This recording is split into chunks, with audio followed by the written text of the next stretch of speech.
Hello and welcome to an extra Halloween 2024 episode of Lights Out, your virtual campfire. I'm your hostess with the mostest ghosties, Sylvia Schultz. A lot of paranormal investigators will say that cemeteries aren't the best places to find ghosts. After all, why would a spirit hang around where their body is buried? Wouldn't it make more sense to haunt a place you knew during life? But every now and then we do come across a cemetery that is very paranormally active. And I'm lucky enough to have one right in my very own hometown. Grab your K2 meters and your spirit boxes because we are about to dive into a special Lights Out. When I first started out writing books of true ghost stories, people graciously shared their experiences with me. My friend Gail shared something that happened to her daughter Allie as Allie was driving home one night. Her route took her past a local cemetery. As she drove past the cemetery, she saw a white mist among the gravestones. It took her a few moments to realize that the mist was keeping up with her car. Then, a tendril of the mist seemed to reach out towards her vehicle. She hit the phone dial on her steering wheel and called Gail. In a panicky voice, she told her mother that a weird white mist in the cemetery was following her. As it turned out, Allie had caught her mom at work, and Gail was busy and distracted. "What do I do?" Allie yelped, fear sharpening her voice. Gail's advice? Just drive faster, sweetie. Allie is not the only person who has encountered this sentient-seeming mist. I talked to someone at one of the town festivals who asked me if I knew that this cemetery was haunted. I said, "Oh, really?" And then he told me about a white mist that would follow a car as it drove down the road. All this is to say that this particular cemetery is quite a creepy place. I had never investigated there before, but I was about to discover for myself how spooky it could be. The cemetery once hosted a historical program in its mausoleum. Several high school students stationed around the cool white marble halls read quick biographical sketches of a few of the town's notable citizens. I enjoyed learning more about the former inhabitants of the town, but it was when I went outside that things got really interesting. Standing on the steps of the mausoleum, I fell into conversation with a couple of the cemetery's groundskeepers. Kevin did most of the talking, while Ron chimed in now and then.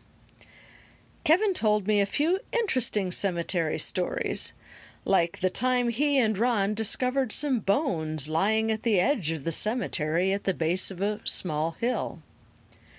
Ron collected enough to realize that the bones were human. It turned out that a groundhog had decided that the relatively open underground space of a coffin was a great place for a den, and had chucked out the bones while he was cleaning out his new burrow. But then Kevin said something that made my ears perk up. He mentioned something about the feeling of being watched as he went about his job. Now that we were edging into the territory of the weird, I cautiously shared Allie's story of the traveling mist. 2 separate people, years apart, told me about a mist in this cemetery that follows people. That was all the encouragement Kevin needed. He cheerfully launched into a fabulous retelling of all the spooky things that had happened to him and to others in the cemetery over the years.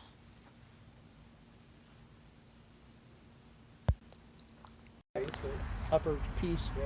We just got through cleaning everything. We were standing in there, and he always goes, "If you can hear us, make a noise." and downstairs was a really big noise. I wish they would. Now, I haven't recorded. I don't have it with me. I got to figure out where it's at. But I was recording the day. You could. And there was this big loud bang. would have asked us. We would have taken And we were looking at each other going, I know we're the only two in here. The door was closed the whole time. Yeah. And we were upstairs, so we go downstairs. There's a downstairs door that goes outside. Like in June when It was we closed. It come was on, locked. There you was know, nothing out of they had a big place. one is it Oak Lawn And he's the one that always listens. He's the the one I'm like, one day you're going to say the wrong thing. a few years ago, but I went and it was fabulous. I mean, we see weird enough things out here, let alone being in there. Oh, You know, if I were to see something in there that I see out here, I know you wouldn't want to be in front of me. I ain't scared of ghosts, but one year he was out here visiting them, and there was this, what he says was kind of a white, orby, kind of floaty and they had going on over here. their costumes. So he kind of left from over there. And as he's riding over here, in this first lot right here, almost up there by that really big tree, there is a brownstone with looks like somebody hand painted a picture of a woman. She looks like she's maybe Latino or something. And as you're leaving from there and he's riding over here, there was a woman sitting on the stone that looked like the picture. And she was going, come here. And he's like, no, I don't think so. He said when he looked away, when he looked back, she was gone. Wow. Now, I have personally never seen that. But this guy is not one of these kind of guys who runs around telling stories either. I mean, he's the kind of guy that you pretty much, if he told you he saw it, he saw it. And Ron and one of the other guys down by the shop down here see this tall figure in like a black trench coat. Now, I haven't seen it, but him and another guy saw it. And it's always down by the shop down there when you see it, but it's not the kind of thing that you watch somebody walk away and disappear. You look, they're there, and you look away and you look back, they're gone. I'm only saying that because last year. There's interesting things that happen there. Most people don't believe us, but Yeah, I believe you. And they talked about. I mean, I don't even need to question it. I just Yeah. believe you. I'm not one for telling stories on things that I see out here. I was telling him when I wear a set of headphones, he's got an AM radio. And it's always down toward that direction. I was down there mowing. It's a song I've heard umpteen dozen times. I'm singing to it. I know lyric by lyric. And I'm hearing these other voices that are in the song. And I'm like, am I getting bleed over from another station? But it wasn't someone singing. It sounded like someone talking. I couldn't tell what they were saying. I could just hear them talking.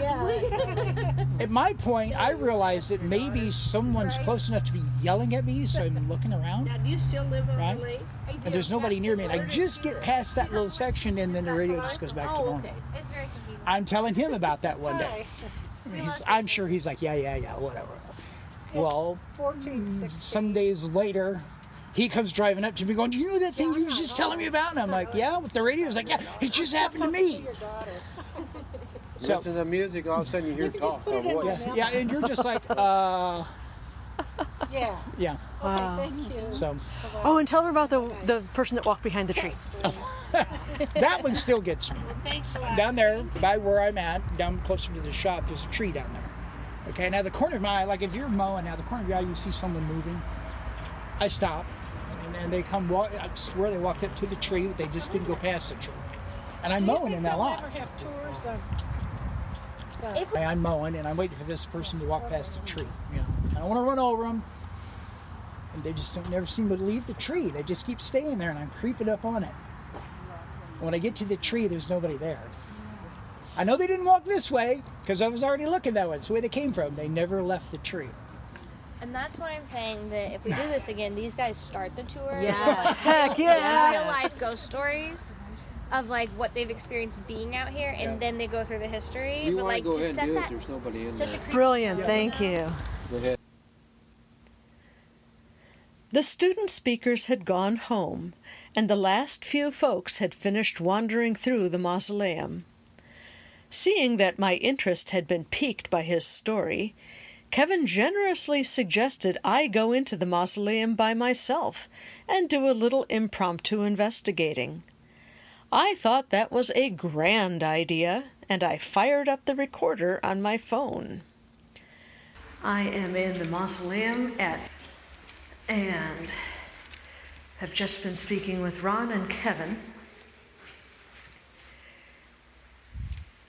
And Ron is the person who says, "Hey, if there's anybody in here, can you make a noise for us?" So, we're going to try that.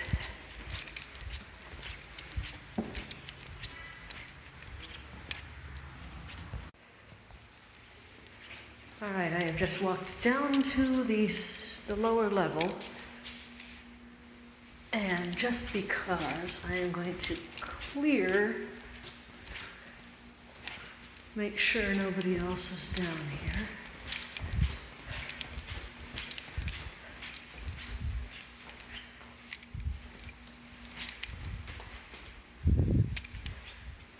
I didn't really take the time to look at that before. That is an absolutely beautiful arrangement. I'm going to take a picture of that.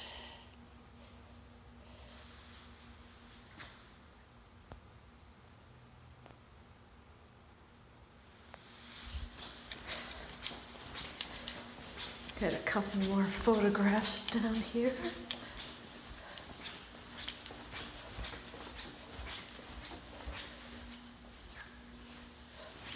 Ooh, let's get this picture, because that is pretty.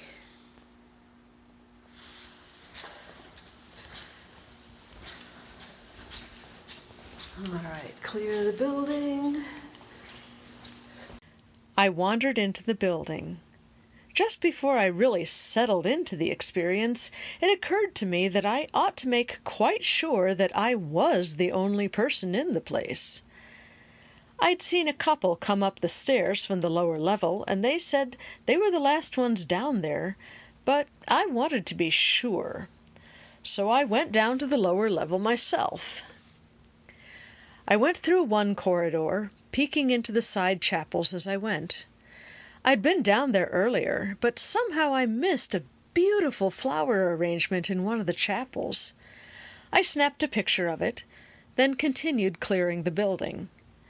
I went to the other side and took a couple more pictures. As I lined up a good shot, I glanced down at my phone. It was at 40% battery life. Then suddenly my phone started spewing frantic messages at me. "You have 58 minutes of use left at your current rate. You have 23 minutes of use left at your current rate. You have 14 minutes of use left at your current rate. You have 6 minutes of use left at your current rate." Then the phone went dead in my hand. It went from 40% to a paperweight in less than 10 seconds.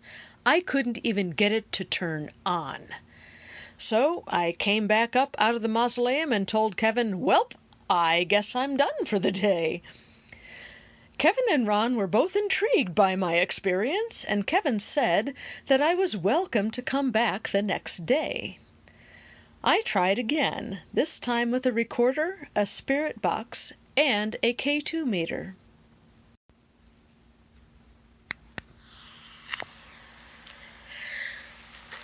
Well, good morning, everyone. I was here yesterday, and I heard a lot of stories about you, and I would like to ask you guys some questions, if you don't mind. If you'd like to come up here and talk with me, that would be wonderful.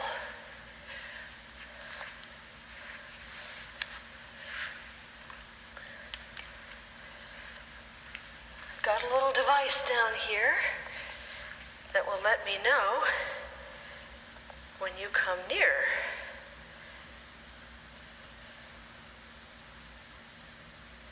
So, what did you think of the presentations yesterday?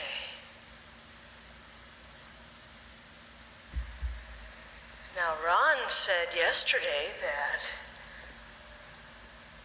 somebody makes noise in here.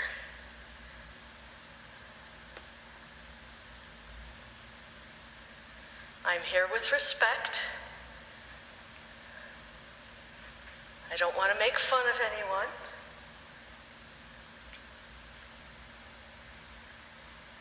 I heard a thump. It's really echoey in here.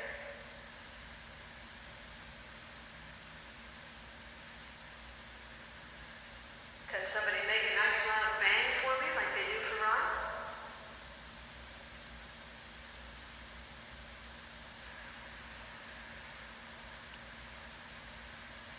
I heard a faint little creaking sound. And I know there shouldn't be any noises at all in here because I'm the only one here.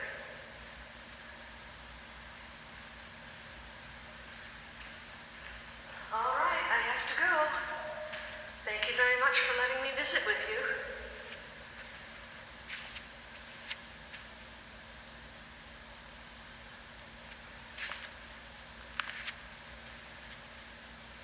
And I would like to note that as soon as I said thank you for letting me visit with you, my K2 meter went off and went into the orange. Thank you very, very much.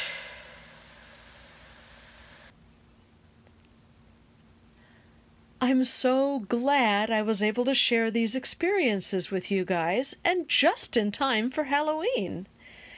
In the next episode, we'll return to our series of ghostly tales from England. Join me next time as we go Lights Out.